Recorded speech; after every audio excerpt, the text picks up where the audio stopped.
and then overlay that over the 8 hours of video. No one really cares what we have to say about the video, so I feel like we can just talk about whatever. Yeah, no, I think we should talk about the video. All right, so this is the first video in a series that we're going to be doing where me and Blake improvise music for anywhere from 45 to 60 minutes, and then spend some time after the fact editing that down into like an EP of sorts that's actually listenable. It's debatable, but yeah. We like to think it is. This first one's called Eskimo Funk. It's probably somewhere in the title of the video. But it's really the second one. Yeah, the first one that we did is actually up on this same YouTube channel. What's it called again? Two-track Train to Funky Town. Not the YouTube channel, the album. Yeah. It's also on Bandcamp if you like us so much you want to give us money. Yeah. I don't know how much it is. I think it's pay what you want. I fucking hope so. Moving on. So, the idea for this kind of project stemmed from the fact that, again, you've heard of Strange Flavors, so you know our guitarist Chris always has to set up his stuff. And while he's setting up, Matt and I always jam. So I kind of came up with the idea to just record that stuff. And we did. Yeah, and then the first one, we actually used pretty much all the stuff that we recorded, which is something that I kind of regret at this point. Yeah, some of it's kind of boring. Yeah, but there are parts of it that actually turned out really good, in my opinion, really well. Yeah, way too well, almost like it's almost like we're musicians or something. I don't know. Well, I feel like part of it is that we have like a natural chemistry together as a rhythm section. Yeah, we've been playing together in Strange Flavors for 3 years at this point, almost. Yeah, and then me and you played together where I was playing guitar and you were playing guitar. Yeah, for a while. That's how we started out, actually, and it worked out pretty well. Yeah. Until we stopped. So let's go over the setup for this. We only had the video playing right now is us setting this up. Yeah, it took way too long. I'll have the time lapse playing of us setting this up. We only used one mic, and then the bass went directly in. Yeah, that was actually the debut album from Lesser Funk. Yeah. Fun fact: there are actually 3 tracks and 2-track Train to Funky Town, but one of them just a copy of the bass track. I don't remember why I did that, but it's a thing. Yeah, I think it was so we could play with the volume in one and have like different effects or something. I don't know. It doesn't matter. Don't listen to the album; it's bad. But yeah, we used a 2-channel audio interface. Yeah. One channel was for the bass and one was for the drums. We used a DI box. Yeah, it's an Ampeg SCR DI, which is it's pretty much just like a standard Ampeg amp that you can run directly into an audio interface, and it also has a really awful distortion option on it that I never fucking use. I used it on the 2-track Train to Funky Town, and it just sounds like the classic like line 6 amp distortion. It's not very good. I mean, the DI box helps a lot with getting a really clean bass signal. Yeah. But what doesn't help with that is the audio interface we use. Yeah. Because everything we recorded was clipping. Yeah, and setting up was a huge pain, partially because of the clipping, and then also because Ableton does this weird thing. It just decides to start stuttering while it's recording. And I don't think we've found a reliable way to fix that. You just play around with the settings. Yeah, it's a sample rate issue. If your computer processor isn't good enough, then it can't actually process the audio that's coming in if the sample rate isn't high enough, or number of samples or whatever isn't high enough. It seems like turning up the sample rate would then help, but it doesn't always. Like I've had to play around with that a lot every time we use Ableton. And sometimes changing the driver helps. Sometimes randomly setting the sample size lower helps for some reason. Yeah. But that's the biggest pain in the ass, is just getting the stuttering to stop. Yeah. Luckily, the next iteration of this project won't have that issue because Blake invested in an awesome new audio interface. Yes. Buy now the Tascam US 16x8 from Tascam. Sponsored by Tascam. So on this list we have here our performance philosophy. It's just what are kind of our ideas while we're improvising, just in general, not even necessarily just for this project, but also in Strange Flavors and whenever we're jamming with other people. For me, I like to change the rhythm. I feel like it keeps it interesting rather than just keeping the same rhythm throughout. Throwing in fills obviously helps as well, but it helps keep the music live, like feel like it's moving along. Yeah, something I've noticed when with playing a lot of music is that the drum beat has probably the biggest effect on the feeling of the song, next to the chord choices and I guess the key that you're in and the melody. Yeah, it's to me, like, that's one thing I learned while playing drums and playing guitar with other drummers, is that, the rhythm that you're feeling really has a lot to do with I don't know, like the perception of the song. Like, if it stays the same for a while, then it kind of just gets boring. So I try to throw in a lot of. It's mostly just going from like halftime to double time or double time to halftime, but even that small kind of change really helps.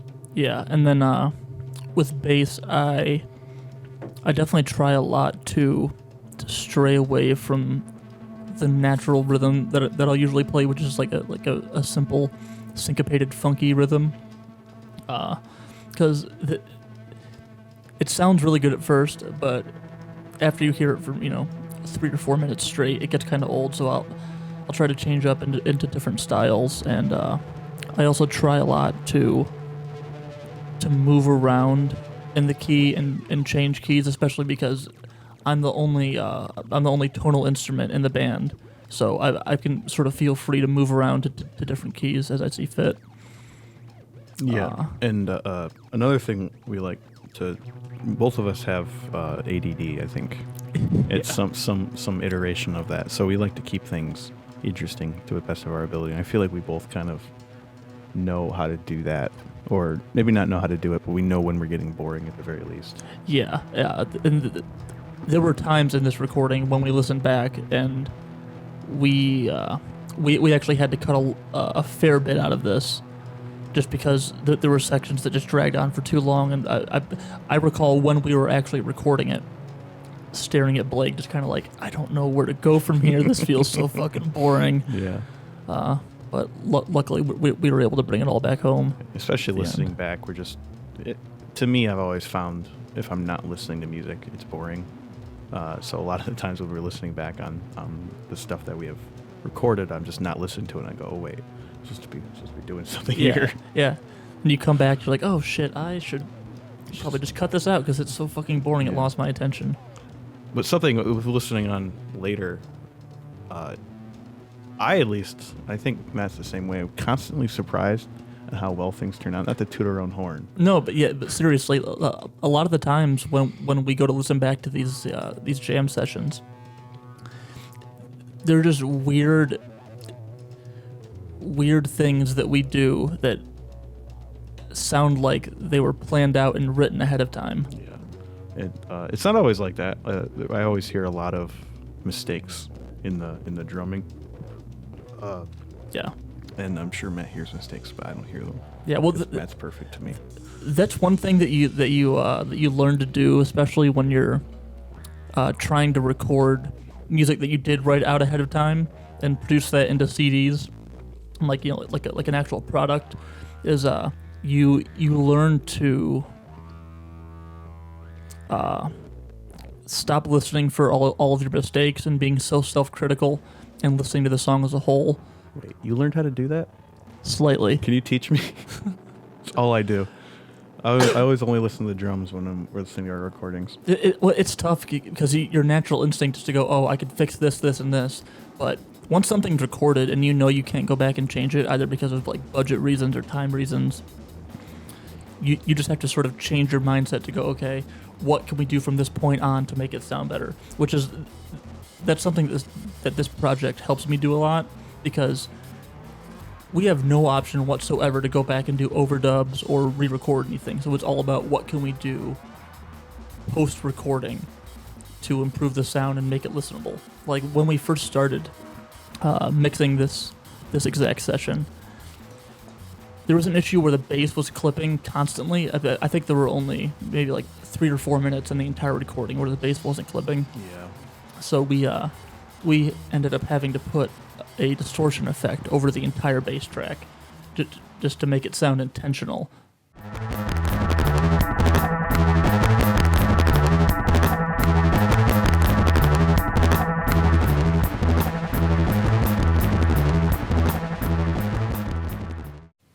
Yeah, and we as usual, because we're only using one microphone, we also compress the absolute shit out of the drums. Yes. You can probably hear that in the cymbals if you know what you're listening for, in the snare. Yeah.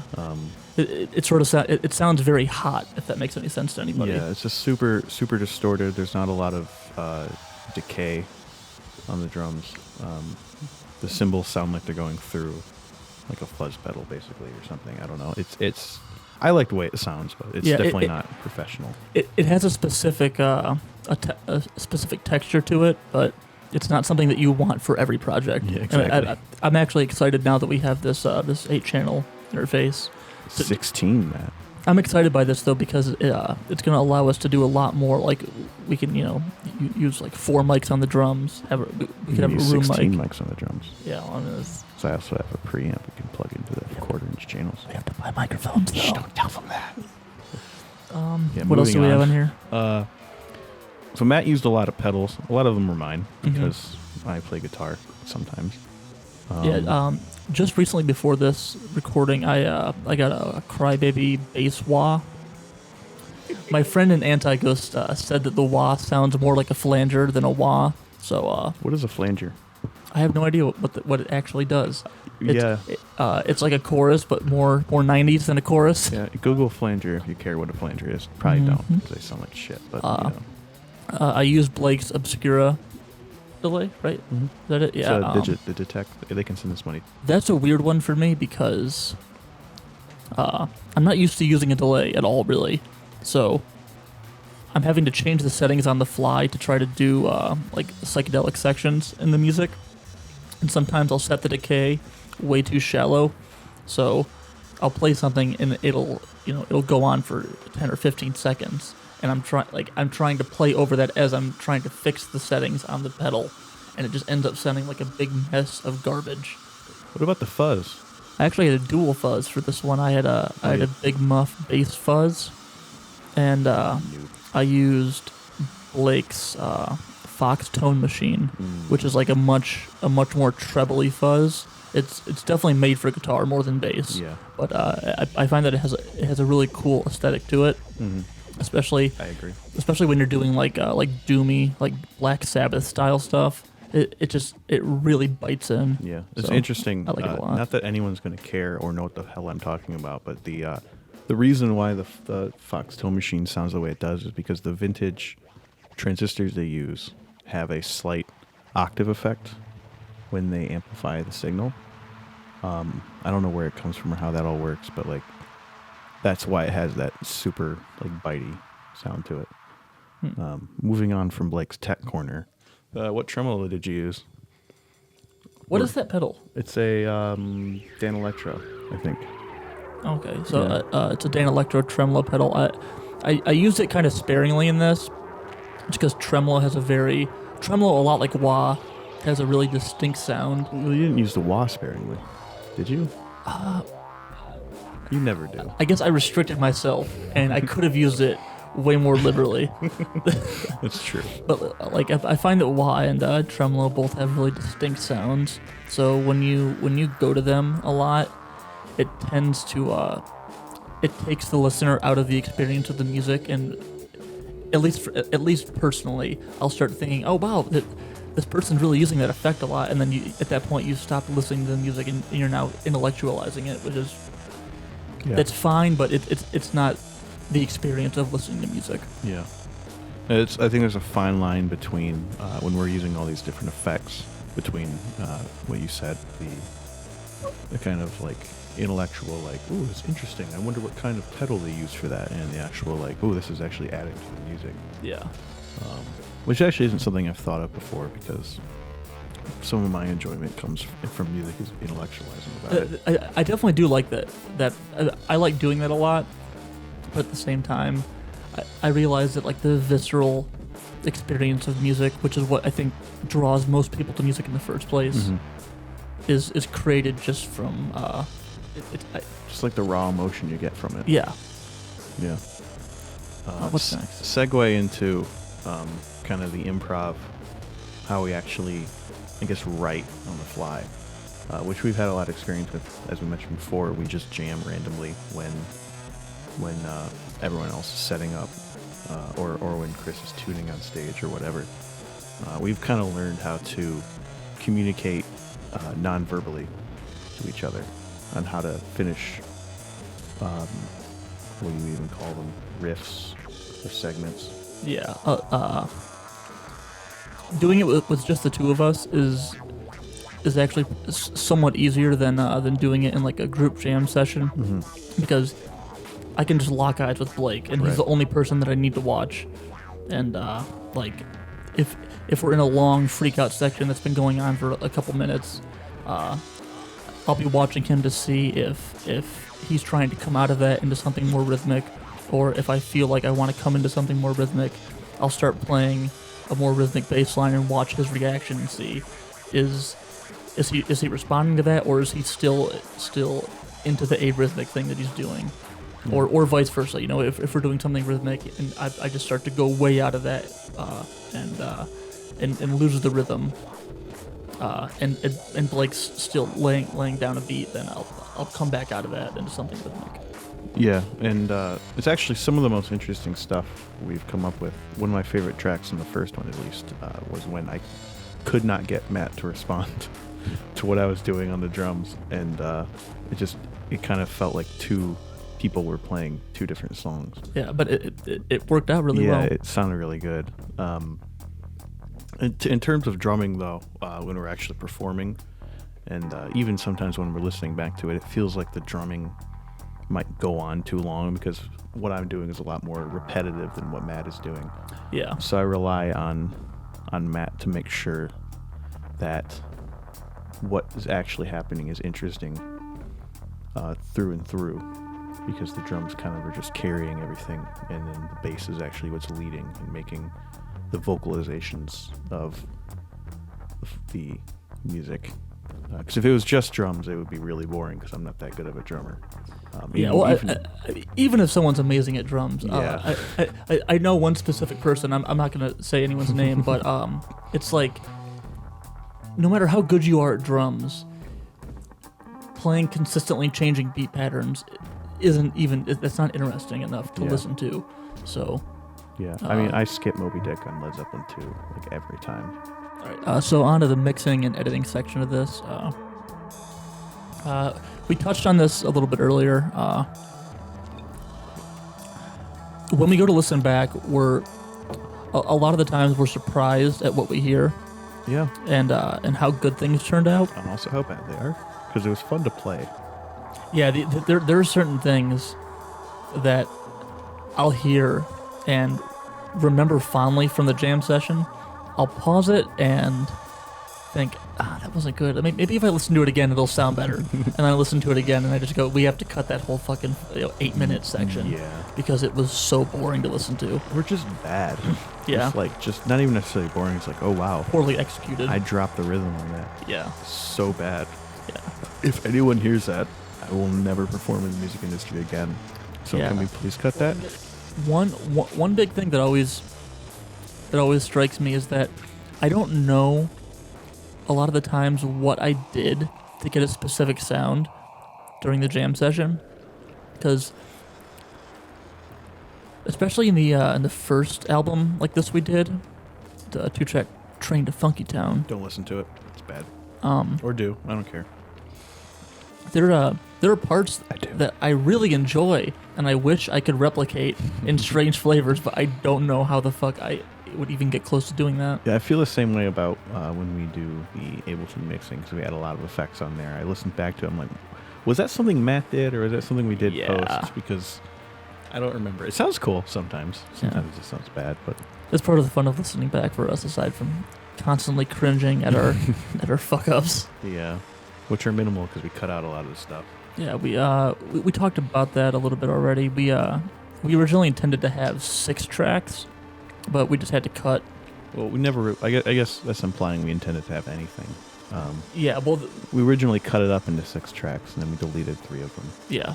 So we ended up with 3 tracks. So Um, this is the 3-track train, technically. no, it's Eskimo Funk, different kind of funk. It's the 3-track train to Alaska. I like that. Changing the 3-track train to Chicago. Hey. Yeah, but it was inside like joke. almost an hour of recording, which was tiring, and we cut it down to 24 minutes, which kind of was disappointing. I was kind of looking forward to have a longer album than the first one. Yeah, but at the same time, it definitely was better when we shortened it. Yeah, it's actually a satisfying feeling to me to cut something down into a really concise and punchy thing, whether it be like a set list for performing live music, or something like this, where we have the actual recordings and we're cutting out stuff that already doesn't sound good. Mm-hmm. If that makes any sense. I mean, it all comes back to that kind of, we want to keep it interesting. Mm-hmm. And again, we have ADD, so like, it's very easy for us to get bored of stuff, especially our own music, because we've already listened to it when we played it, Yeah. even though we don't remember it. And we're also inside of our own heads, so we know what our tendencies are anyway. Yeah, and where we're going to be going with it. Yeah. Yeah. What's next? Oh, all the effects we used. I don't even remember all of them. All right. I mean, we do a lot of, I think panning, auto panning is really big. I like that a lot because it gives like that stereo effect, which makes it sound much bigger than it actually is. Yeah, the guy that mixed our first album, the way he put it was, it's this cool effect that makes your head feel like it wants to explode. Yeah, also called anxiety. Mhm. There's actually a dude I work with. I showed him our first album, and he was when it first started, he was just like, this gives me really, this kind of music gives me bad anxiety. I was like, oh, I'm sorry. And to be fair, he listens to like trap music and really repetitive That doesn't give you stuff. any. Oh my god. Well, nothing against trap, but the. I guess not trap, but like electronic music in general. Oh really? He doesn't, Okay. he doesn't like rock. A lot of trap music has like really like dense, dissonant harmonies going on in them that I've causes ne- me a lot of anxiety. I've never listened to trap, and I'm proud of it. But yeah, we use panning a lot. Obviously, I think we discussed earlier, we compressed the shit out of the drums. Mm-hmm. The bass didn't really need compression because it was clipping the entire time, and we added an amp effect over it, which compressed it in its own right. I guess that the 1 and 2 are the same. We talked about the distortion on the bass to cover up the awful clipping. We also used a delay at some point for the drums, and it actually was wonderful because the BPM that's automatically set in Ableton is 120, and apparently I was just playing in 5/4 at 120 BPM. Yeah, it lined up perfectly. Hopefully, I'll be able to find that section in the recordings we have, and I'll play it back around this point just so you can hear what it was originally and what it ended up being with the delay. It sounds really good. And the delay we used actually has a kind of stereo effect too, where it bounces back between the 2 channels. Yeah, ping pong. It made it actually sound pretty cool. And then in the second track, there's this weird, I think it's called a resonator effect, because the bass kind of wasn't doing anything the entire time. Like, it was just doing like the same, like, not chuggy, but it was like this same driving riff the entire time. So I took this resonator and essentially just turned the bass track into a synth, and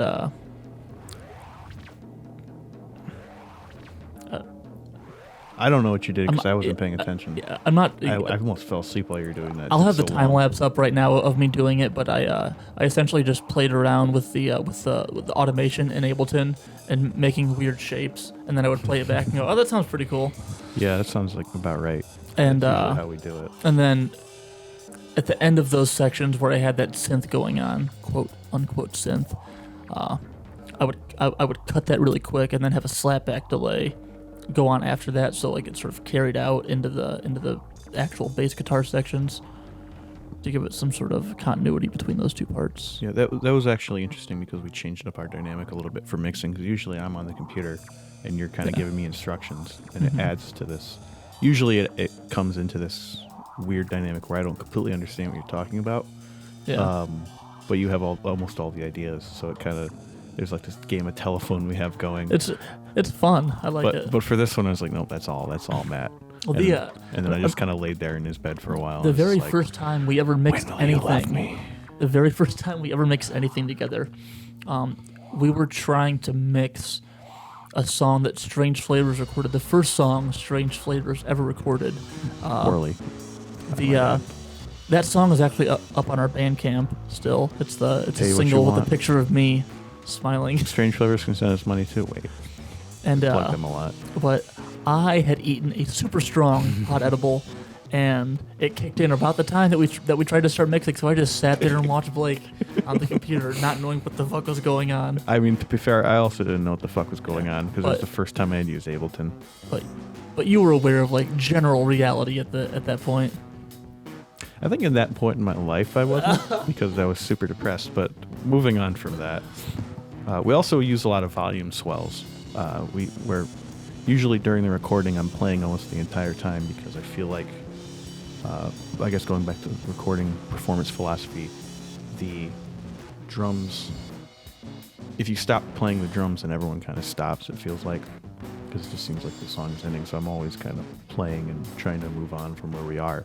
It doesn't always work for the music after you're performing, so we kind of cut the drums a lot of the time, or sometimes even cut the bass. So we use a lot of volume dynamics, and it adds a lot of dynamics to the music. I think you hear that in the second song, where the drums kind of fade in, and then I was thinking the third song also it just has drums and then some droning. Yeah, there's one section at the end of the last song where there's just nothing going on for like a solid 5 or 6 seconds, which is that's always tough to play with because a lot of music I like has stuff like that. Like King Crimson's first album has a lot of sections where there's literally nothing going on. It's just like the hum of the recording gear. But I also know that just hearing that silence isn't interesting in itself. So it has to do with the context of what's going on around it. So it's tough to gauge what makes that silence interesting. Yeah, and Tool did that with 10,000 Days. I'm assuming that it was a choice because they have so much goddamn money. Yeah. They use a white noise a lot in that album, in dynamics. So it's playing around with noise level is really important to add dynamics. One interesting thing we did, because I don't understand Ableton's reverb at all. Every time I try to use it, it just sounds like you're getting rid of the entirety of the attack and just having like you're in a room 10 or 100 feet away from the source. We used a TC Electronic guitar pedal reverb, the Hall of Fame one. We set it up so that it went from the output of our audio interface back into the input. So basically just use it as an outward reverb. And at first when we were using it, we were putting it from the output of like channel 1 or whatever to the input of channel 1. So it was feeding back the entire time. We were very confused as to why would this be happening? Oh, it turns out that if you do that, you just get a shit ton of feedback. So, Yeah. But that made it, then we put it from the output of channel 1 and the input of channel 2 or whatever the numbers were. And it worked, but we couldn't actually hear what was going on, so we just kind of played it by ear, but we couldn't hear, so we kind of played it by feel. I don't know. Yeah. And Blake did anyway. Yeah. I was fully expecting to have to do it again because it sounded like I thought it would sound like shit, but it turned out pretty well, I think. Yeah. Much like a lot of these jam sessions. Yeah. At least 40% of them. And then 24 out of 50. the last thing we have written down is keep songs interesting, keep things interesting. I don't know why the last thing we have on the list is keep songs interesting. I can't. Yeah, but no. The effects were meant to keep songs interesting. yes, That's what. Yeah. That's kind of what the entire idea of the post production is: make it so your ears don't bleed, then also so that you don't get bored. Yeah, that's actually interestingly enough. It's like our, I think it's like our underlying philosophy on how to make music is just keep it interesting and don't be too self-indulgent because there's a certain amount of self-indulgence that actually is interesting to listen to, but like the up and coming Negative Temperature album. it's all self-indulgence. Yeah, I mean it's me literally masturbating the entire time. Yeah, and then I'm like cupping the balls. Basically, yeah. That's essentially what that band is. No one knows what I'm talking about because no one's heard us play. It'd be the album art. Oh, God. We already know what the album art is going to be. No one knows what the fuck we're talking about. Let's move on. Yeah, there's nothing else to move on to. Oh, perfect. So I should have written an outro in this outline. Yeah. I had planned to, but I forgot about it. Hopefully you guys enjoyed this debut video. Hopefully we'll be doing one of these. The ideal rate is once every 2 months. It might be a little more spaced out than that, but the one after this is going to be a little bit different. It's not going to just be us jamming. It's either going to be us jamming with one other member added, somebody from the local music scene, or it'll be us recording in a different way, maybe with one of us recording blind, or like blind as in not being able to hear what's going on in the recording. We're trying to play around with different recording techniques. Yeah, so it's not just us improvising the entire time. Yeah, and then letting a lot of the improv fall on the mixing and editing side of things. Yeah. To make stuff interesting. So we really want to change it up. Yeah. Because I feel like we had an idea for this one that was supposed to be different from the first one, and it didn't really end up that way. Yeah, so I feel like we need to go in with some sort of handicap. Maybe not necessarily handicap, well, but something driving the creativity of the session. Yeah, something that's harder than just an idea. Because our idea here was, I can't remember. Well, Eskimo Funk, I guess, was supposed to be like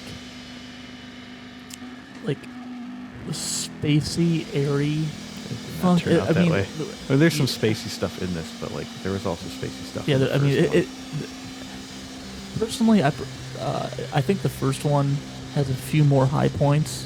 Yeah. If you want to go listen to that one, Don't. Yeah. Don't.